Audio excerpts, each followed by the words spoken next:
Okay, so now we're going to learn how to compare two population means, and we're going to learn how to create a confidence interval for the difference between two population means. In this case, our outcome or response variable or dependent variable is quantitative. Therefore, we will calculate means for our two groups. In this case, we're interested in mean birth weight, and the two groups which we'll be comparing are mothers who smoked and mothers who did not smoke.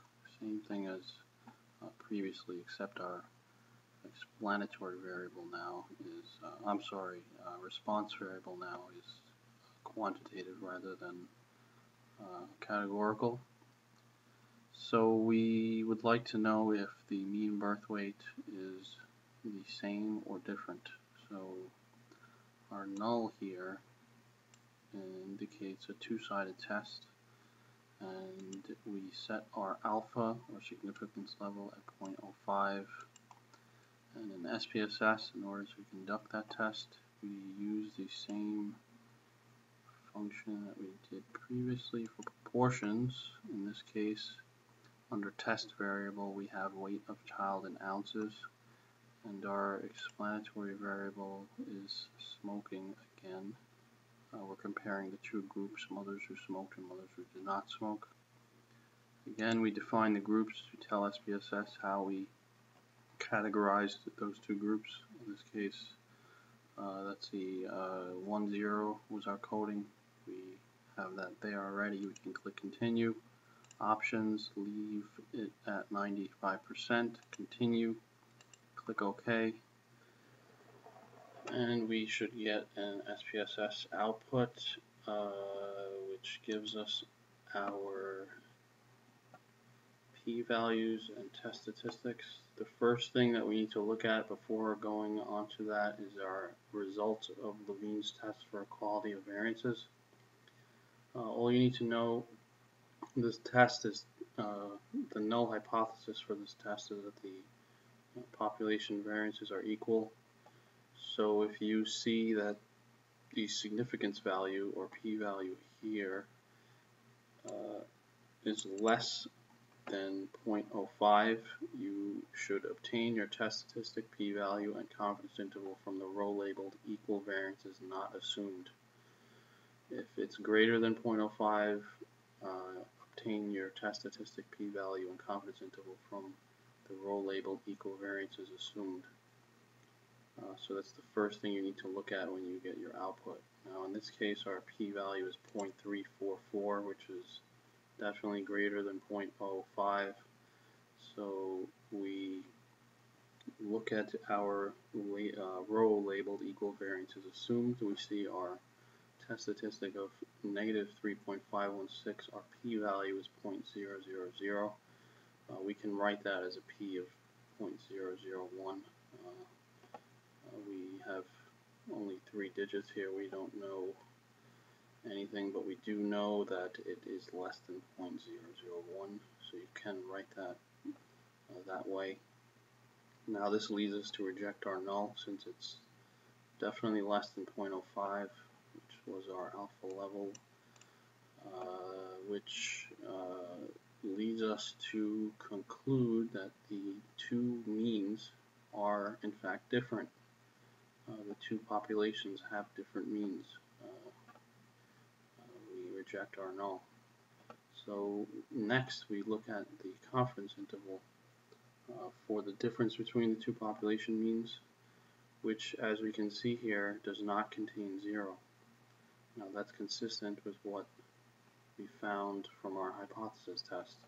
This is saying that it's most likely that the two means are different, meaning that the difference between them is not 0. So that's consistent with what we found from our hypothesis test. So the tricky thing here is first deciding the row,